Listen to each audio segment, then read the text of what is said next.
जगत में प्रत्येक व्यक्ति को किसी ना किसी प्रकार की निर्बलता अवश्य होती है। जैसे कोई बहुत तेजी से दौड़ नहीं पाता तो कोई अधिक भार नहीं उठा पाता, कोई असाध्य रोग से पीड़ित रहता है तो कोई पढ़े हुए पाठों को स्मरण में नहीं रख पाता। ऐसे अनेकों उदाहरण और भी हैं। क्या आप किसी ऐसे व्यक्ति को जानते हैं जिसे सब कुछ प्राप्त हो और हम जीवन की उस एक निर्बलता को जीवन का केंद्र मानकर जीते हैं? इस कारणवश हृदय में दुख और असंतोष रहता है सदा। निर्बलता मनुष्य को जन्म से अथवा संजोग से प्राप्त होती है, किंतु उस निर्बलता को मनुष्य का मन अपनी मर्यादा बना लेता है। किंतु कुछ व्यक्ति ऐसे भी होते हैं जो अपने पुरुषार्थ और श्रम से उस निर्बलता को पराजित कर देते हैं। क्या भेद है उनमें और अन्य लोगों में?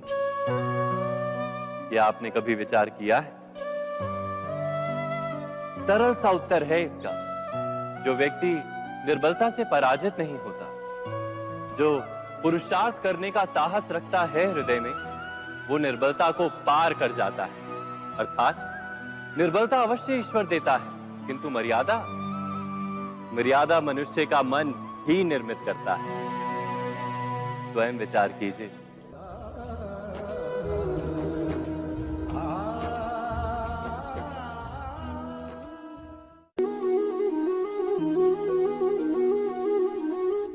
भविष्य का दूसरा नाम है संघर्ष।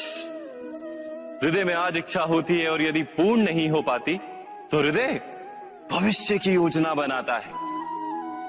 भविष्य में इच्छा पूर्ण होगी ऐसी कल्पना करता रहता है, किंतु जीवन ना तो भविष्य में है ना अतीत में। जीवन तो इस क्षण का नाम, अर्थात इस क्षण का अनुभव ही जीवन का अनुभव। पर हम ये जानते हुए भी इतना सा सत्य समझ नहीं पाते।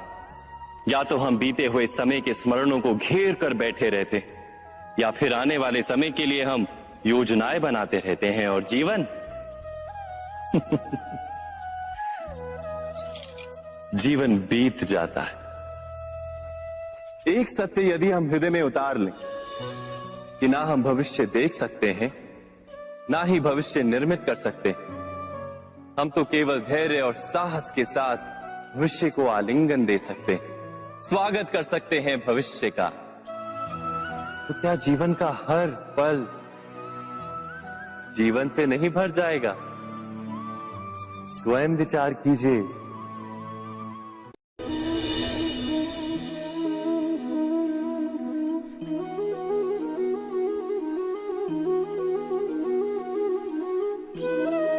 ज्ञान प्राप्ति सदा ही समर्पण से होती है, यह हम सब जानते हैं। किंतु समर्पण का वास्तविक महत्व क्या है? क्या हमने कभी विचार किया? मनुष्य का मन सदा ही ज्ञान प्राप्ति में विभिन्न बाधाओं को उत्पन्न करता है। कभी किसी अन्य विद्यार्थी से ईर्ष्या हो जाती है, कभी पढ़ाए हुए पाठों पर संदेह जन्मता है और कभी गुरु द्वारा दिया गया दंड मन को अहंकार से भर देता है। नहीं, क्या ऐसा नहीं होता? न जाने कैसे कैसे विचार मन को भटकाते हैं और मन की इसी अयोग्य स्थिति के कारण हम ज्ञान प्राप्त नहीं कर पाते। मन की योग्य स्थिति केवल समर्पण से निर्मित होती है। समर्पण मनुष्य के अहंकार का नाश करता है, ईर्ष्या, महत्वाकांक्षा आदि भावनाओं को दूर कर हृदय को शांत करता है और मन को एकाग्र करता है। वास्तव में ईश्वर की सृष्टि में ना ज्ञान की मर्यादा है ना ज्ञानियों की। गुरु दत्तात्रेय ने तो गाय और श्वान से भी ज्ञान प्राप्त कर लिया था। अर्थात विषय ब्रह्म ज्ञान का हो या जीवन के ज्ञान का या गुरुकुल में प्राप्त होने वाले ज्ञान का, उसकी प्राप्ति के लिए गुरु से अधिक महत्व है उस गुरु के प्रति हमारा समर्पण। क्या ये सत्य नहीं?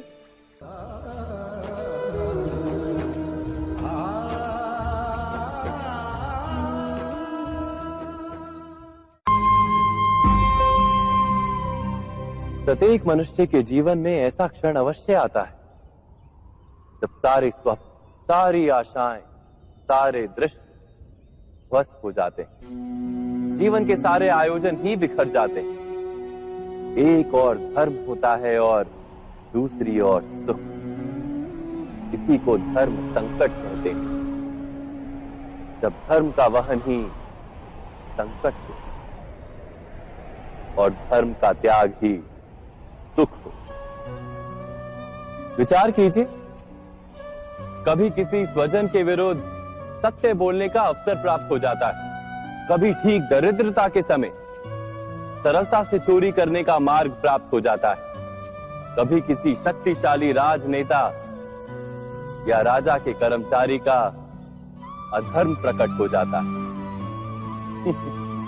सबके जीवन में ऐसी घटना बनती ही रहती है। अधिकतर लोग ऐसे किसी क्षण को धर्म संकट के रूप में जान ही नहीं पाते। हमें किसी प्रकार के संघर्ष का अनुभव ही नहीं होता। सहजता से सुख की ओर खींचे चले जाते हैं, जैसे मक्खी गुड़ की ओर खींची चली जाती। वास्तव में धर्म संकट का क्षण ईश्वर के निकट जाने का क्षण होता है। यदि हम संघर्षों से भयभीत ना, सुख की ओर आकर्षित ना, अपने धर्म पर दृढ़ रहे, तो ईश्वर का साक्षात्कार दूर नहीं।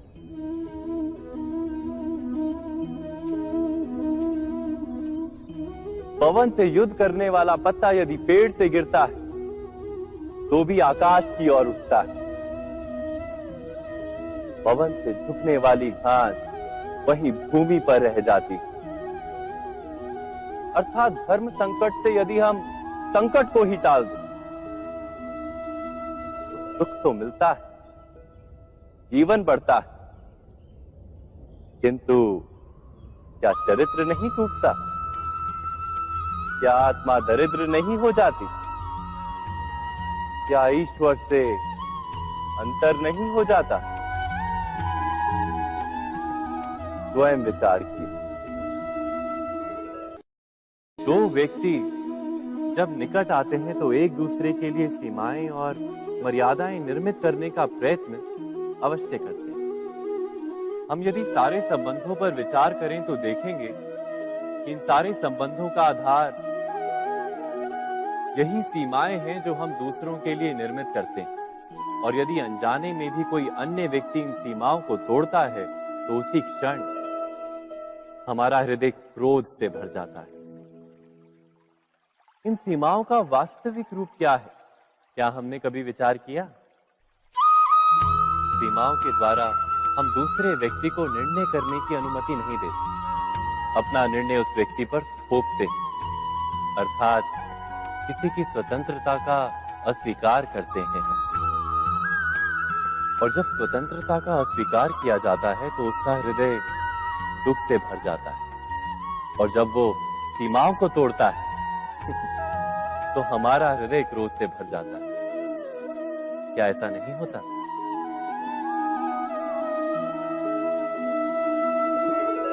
पर यदि एक दूसरे की स्वतंत्रता का सम्मान किया जाए तो किसी मर्यादाओं या सीमाओं की आवश्यकता ही नहीं होती। अर्थात जिस प्रकार स्वीकार किसी संबंध का देह है, क्या वैसे ही स्वतंत्रता किसी संबंध की आत्मा नहीं? स्वयं विचार कीजिए। सबके जीवन में ऐसा प्रसंग अवश्य आता है कि सत्य कहने का निश्चय होता है हृदय में, किंतु मुख से सत्य निकल नहीं पाता। कोई भय मन को घेर लेता है। किसी घटना अथवा प्रसंग के बारे में बात करना या फिर स्वयं से कोई भूल हो जाए उसके बारे में कुछ बोलना, क्या ये सत्य है? नहीं, ये तो केवल तथ्य है। अर्थात जैसा हुआ था वैसा केवल बोल देना सामान्य सी बात। किंतु कभी कभी उस तथ्य को बोलते हुए भी भय लगता है। कदाचित किसी दूसरे की भावनाओं का विचार आता है मन। दूसरे को दुख होगा ये भय भी शब्दों को रोकता है। तो ये सत्य क्या है? क्या हमने कभी विचार किया है? जब भय रहते हुए भी कोई तथ्य बोलता है तो वो सत्य कहलाता है। वास्तव में सत्य कुछ और नहीं, केवल निर्भयता का दूसरा नाम है। और निर्भय होने का कोई समय नहीं होता, क्योंकि निर्भयता आत्मा का स्वभाव है। अर्थात क्या प्रत्येक क्षण सत्य बोलने का क्षण नहीं होता?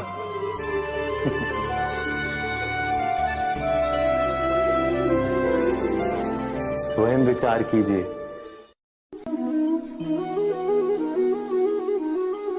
श्रेष्ठता का क्या अर्थ है? श्रेष्ठता का अर्थ है दूसरों से अधिक ज्ञान प्राप्त करना। अर्थात मूल्य इस बात का नहीं कि स्वयं कितना ज्ञान प्राप्त किया, मूल्य इस बात का है कि प्राप्त किया हुआ ज्ञान अन्य लोगों से कितना अधिक है। अर्थात श्रेष्ठता की इच्छा ज्ञान प्राप्ति को भी एक स्पर्धा बना देती है। और स्पर्धा में विजय अंतिम कब होती है?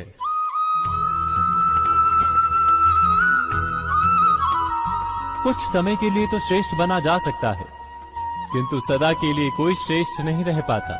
फिर वही असंतोष, पीड़ा और संघर्ष जन्म लेता है। किंतु श्रेष्ठ बनने के बदले यदि उत्तम बनने का प्रयत्न करें तो क्या होगा? उत्तम का अर्थ है कि जितना प्राप्त करने योग्य है वो सब प्राप्त करना, किसी से अधिक पाने की इच्छा से नहीं, मात्र आत्मा की तृप्ति हेतु कुछ प्राप्त करना। उत्तम के मार्ग पर किसी अन्य से स्पर्धा नहीं होती, स्वयं अपने आप से स्पर्धा होती है। अर्थात उत्तम बनने का प्रयत्न करने वाले को देर अबेर सारा ज्ञान प्राप्त हो जाता है, बिना प्रयत्न के ही वो श्रेष्ठ बन जाता है। किंतु जो श्रेष्ठ बनने का प्रयत्न करता है वो श्रेष्ठ बने या ना बने, उत्तम कभी नहीं बन पाता।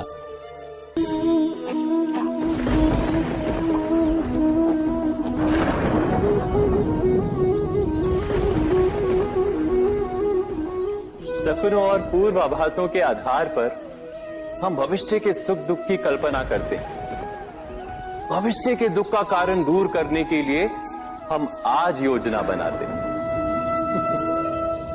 किंतु कल के संकट को आज निर्मूल करने से हमें लाभ मिलता है या हानि पहुंचती है? ये प्रश्न हम कभी नहीं करते। सत्य तो ये है कि संकट और उसका निवारण साथ जन से, व्यक्ति के लिए भी और सृष्टि के लिए भी। नहीं, आप अपने भूतकाल का स्मरण कीजिए, इतिहास को देखिए। आप तुरंत ही ये जान पाएंगे कि जब जब संकट आता है तब तब उसका निवारण करने वाली शक्ति भी जन्म लेती है। यही तो जगत का चलन है। वस्तुतः संकट ही शक्ति के जन्म का कारण है। प्रत्येक व्यक्ति जब संकट से निकलता है तो एक पद आगे बढ़ा होता है, अधिक चमकता है, आत्मविश्वास से अधिक भरा होता है, न केवल अपने लिए अपितु विश्व के लिए भी। क्या ये सत्य नहीं? वास्तव में संकट का जन्म है एक अवसर का जन्म, अपने आप को बदलने का, अपने विचारों को ऊंचाई पर करने का अवसर, अपनी आत्मा को बलवान और ज्ञान मंडित बनाने का अवसर। जो ये कर पाता है उसे कोई संकट नहीं होता, किंतु जो ये नहीं कर पाता वो तो स्वयं एक संकट है विश्व के लिए। विचार कीजिए।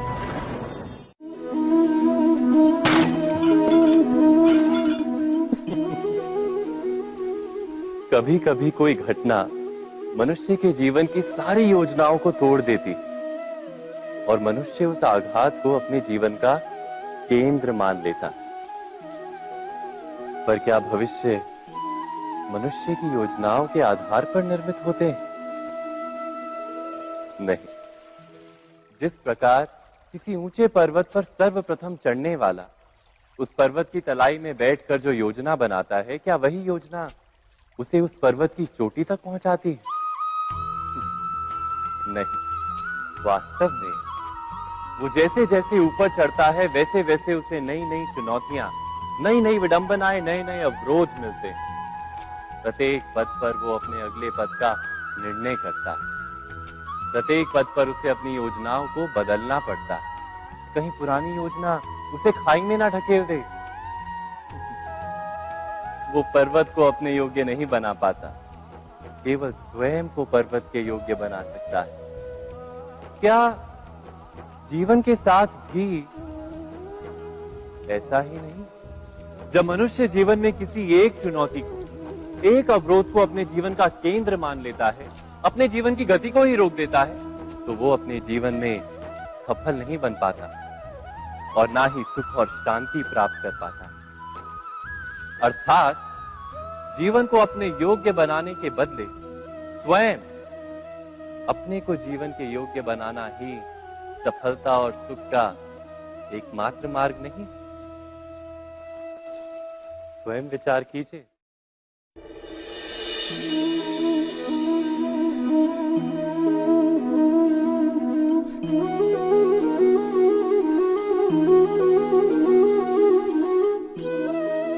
जीवन का हर क्षण निर्णय का क्षण होता है। प्रत्येक पद पर दूसरे पद के विषय में कोई निर्णय करना ही पड़ता है और निर्णय अपना प्रभाव छोड़ जाता है। आज किए गए निर्णय भविष्य में सुख अथवा दुख निर्मित करते हैं, ना केवल अपने लिए, अपने परिवार के लिए भी, आने वाली पीढ़ियों के लिए भी। जब कोई दुविधा सामने आती है तो मन व्याकुल हो जाता है, अनिश्चय से भर जाता है। निर्णय का वो क्षण युद्ध बन जाता है और मन बन जाता है युद्ध भूमि। अधिकतर निर्णय हम दुविधा का उपाय करने के लिए नहीं, केवल मन को शांत करने के लिए लेते हैं। पर क्या कोई दौड़ते हुए भोजन कर सकता है? नहीं। तो क्या युद्ध से जूझता हुआ मन कोई योग्य निर्णय ले पाएगा? वास्तव में शांत मन से जब कोई निर्णय करता है तो अपने लिए सुखद भविष्य बनाता है, किंतु अपने मन को शांत करने के लिए जब कोई निर्णय करता है तो वो व्यक्ति भविष्य में अपने लिए कांटों भरा वृक्ष लगाता है। स्वयं विचार कीजिएगा।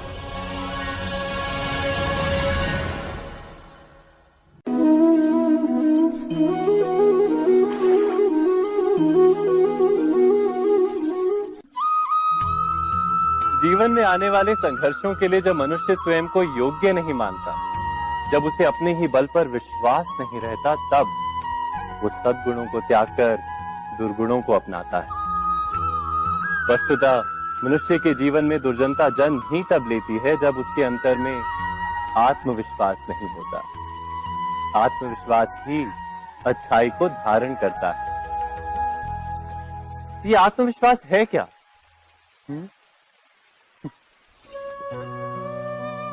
जब मनुष्य ये मानता है कि जीवन का संघर्ष उसे दुर्बल बनाता है, तो उसे अपने ऊपर विश्वास नहीं रहता। वो संघर्ष के पार जाने के बदले संघर्ष से छूटने के उपाय ढूंढने लगता है।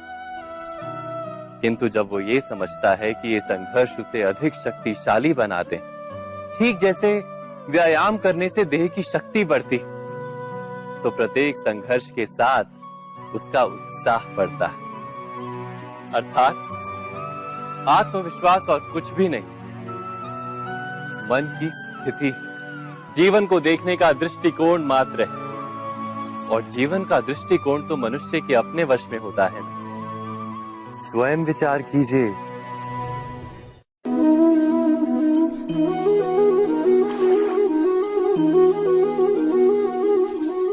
पिता सदा ही अपने संतान के सुख की कामना करते, उनके भविष्य की चिंता करते रहते।